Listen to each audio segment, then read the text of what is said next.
appear, so that a mitzvah to bring the crop, the first of the crop, to Yerushalayim, to the Kohen. Now, associated with that mitzvah is the fact that you have to read a parsha from the Torah that really has very little to do with what you're doing. The Gemara says, Mevi v'koreh. There are those like Gerim and others that are Mevi ve'no koreh. They're not allowed to say the parsha because it refers to the ancestry, and the Gerim did not have that ancestry. But anyway, the parsha itself is very well known to us, because that's the parsha that appears in the Haggadah of Pesach that we recite every Seder night, with the drushes that Chazal and Torah Shebal Peh attach to the words of the Torah Shebiksav. Arami Oved Ovi, Vayered Mitzrayma, Vayogar Shom, Hayishom Legei Gadol, etc., etc. So the question arises, here's a farmer that worked, there's no harder profession in the world than farming, than agriculture. I once read a biography of the famed economist John Kenneth Galbraith, who was a Canadian, and he grew up on a farm in Western Canada before he became a world-famous economist.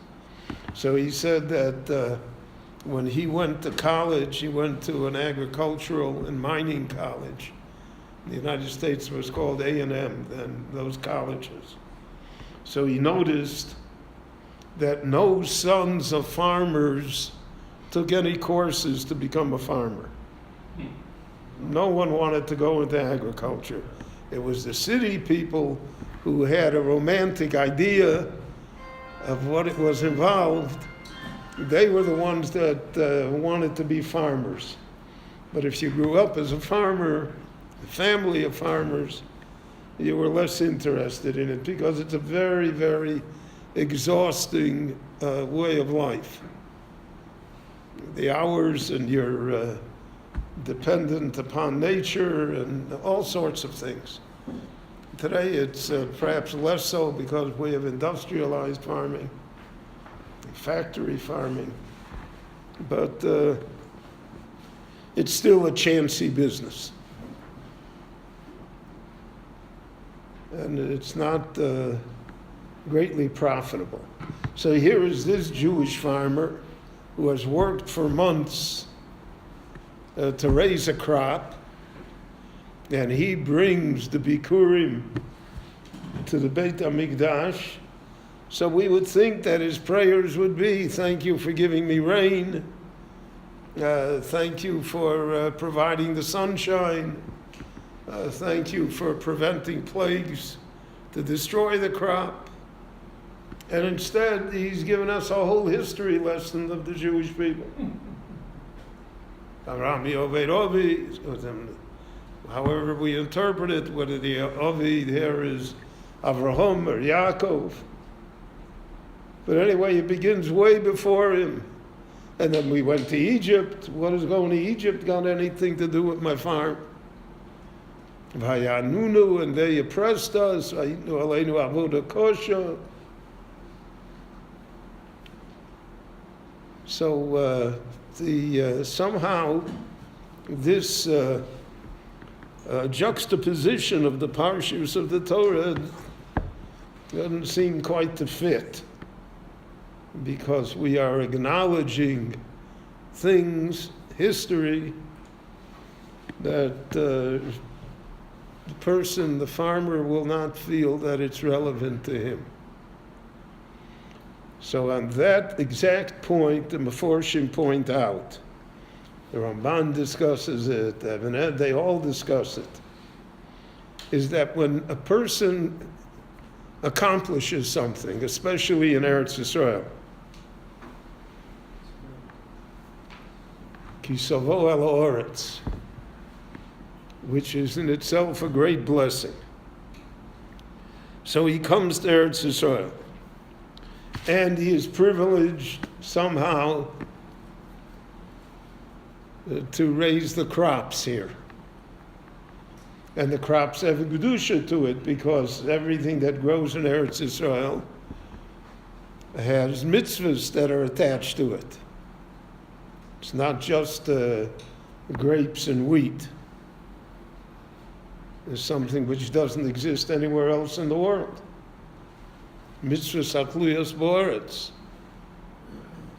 I think I told you a number of times already that when the Baron Rothschild, his Carmel Wine Company, produced the first bottle of wine in 1872, so they shipped the first bottle of wine to Volozhin, to the Netziv in Volozhin, Naftali Tzvi Yehuda Berlin, because he was the titular head of the Chovevei Tzion, of the Lovers of Zion, that partnered with Rothschild in creating the colonies and creating the wine company.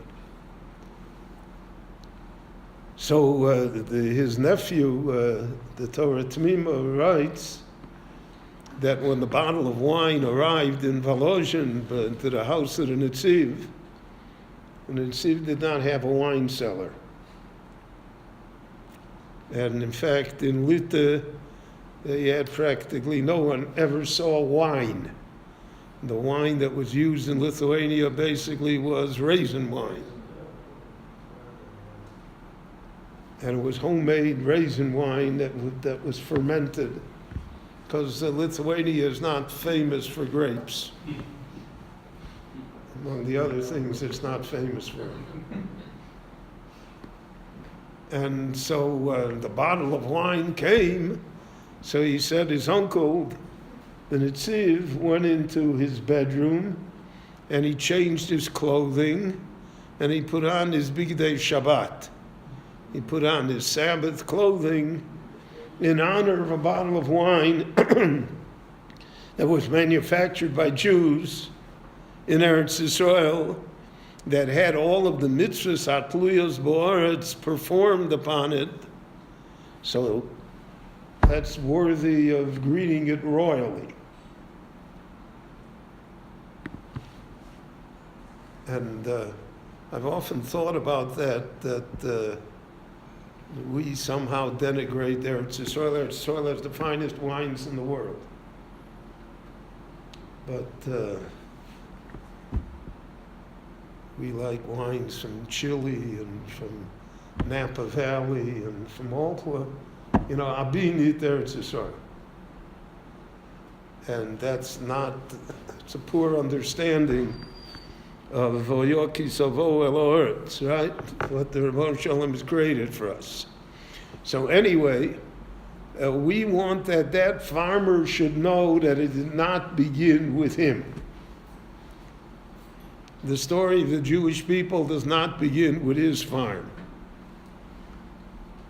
It does not begin with the time that he is living in. But that there's a whole stream of history behind it. Stream of goodness behind it.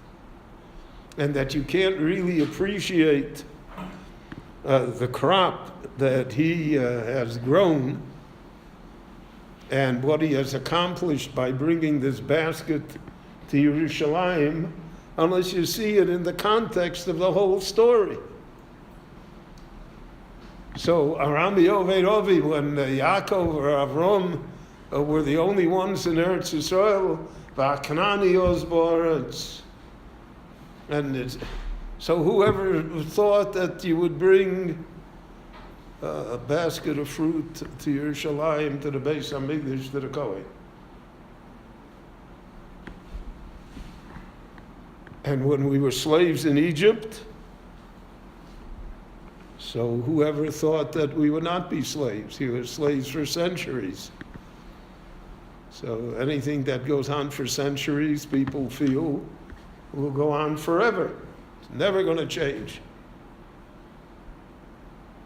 I was in Russia now. A few Russians that I spoke to that could understand me, or I could understand them. The second language in Russia is Chinese. It's not English. The third language is Hebrew, and I spoke with Hebrew with them. English is at the bottom of the list. But anyway, they are still suffering from the shock that for 75 years they were communists, and there was the Soviet system, and now it's not. So you have an entire, certainly the older people of the population, who have never adjusted to that because they thought that that's the way it was going to be forever. So you'll find that there are not many people who smile, and that people are very reticent to have a conversation with you, because that's what their church said, it was going to be forever. So when we were slaves in Egypt, that was going to be forever also. So vayanunu, vayavidu osana beferach, and all the things that the Baal Hagodah lists that what the Egyptians perpetrated upon us. And then vayotzeinu Hashem miMitzrayim, the Rebbeinu Shalom took us out.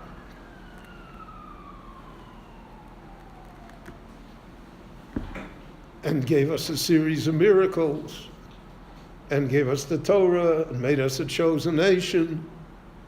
And we survived the 40 years in the desert. And now we came into Eretz Yisrael.